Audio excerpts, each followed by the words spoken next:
Quelques surprises dans la composition d'équipe du Poiré survit vendredi soir avec la première apparition en national de Pierre Talmont.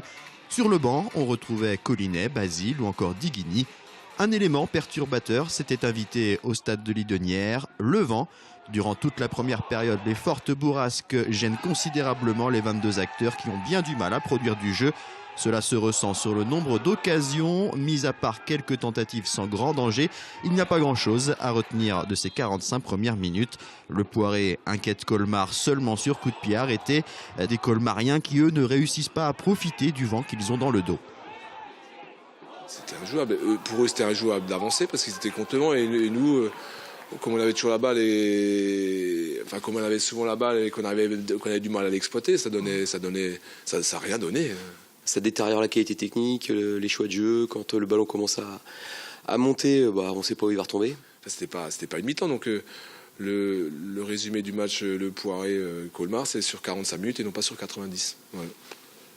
La seconde période est un peu plus animée sans toutefois atteindre des sommets. Le vent s'est calmé et les deux équipes peuvent développer un peu plus leur jeu. Après avoir évolué en 4-3-3, le Poiré retrouve son 4-4-2 habituel avec la sortie de Gbou et l'entrée de Diguigny.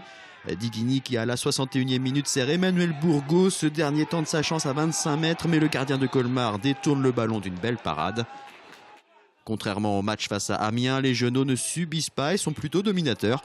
Mais Colmar est une redoutable équipe de contre et Mathieu Pichot doit rester vigilant, surtout face au très remuant numéro 10 de Colmar, Romain Armand. Le Poiré se procure une nouvelle occasion à la 68e minute avec ce mouvement lancé par Insou et relayé par Touré, mais Diguigny ne cadre pas. Du côté de Colmar, Romain Armand se montre encore dangereux. Le match s'équilibre dans le dernier quart d'heure. Les deux défenses prennent le dessus et réussissent à garder leur cage inviolée. Score final 0-0. Deuxième match nul consécutif à domicile pour le Poiré. Des Genots qui n'ont pas été flamboyants, mais qui se sont montrés tout de même plus entreprenants, tout en conservant une solidité défensive. On sait qu'on est dans une période en termes de qualité dans l'aspect offensif des choses où on est un petit peu dans un temps faible. Dans ces périodes-là, il faut être capable de faire la décision sur un coup de pied arrêté ou sur une frappe. On a quelques situations aussi qu'on joue moyennement, mais c'est vrai que par rapport à la semaine dernière, je nous ai trouvés aussi solides et en progrès dans le jeu. C'était deux équipes qui sont proches l'une de l'autre, quoi. Et aucune des deux n'a fait l'erreur fatale. Aucune des deux n'a eu le coup gagnant, mais je pense qu'aucune des deux n'a eu le coup fatal pour empocher la mise. Donc voilà, on se retrouvait pour nous à bon 0-0. Forcément à domicile, c'est peut-être un peu moins réjouissant pour Oswald. En 3 saisons et 6 matchs face à Colmar, le Poiré n'a jamais réussi à s'imposer face aux Alsaciens.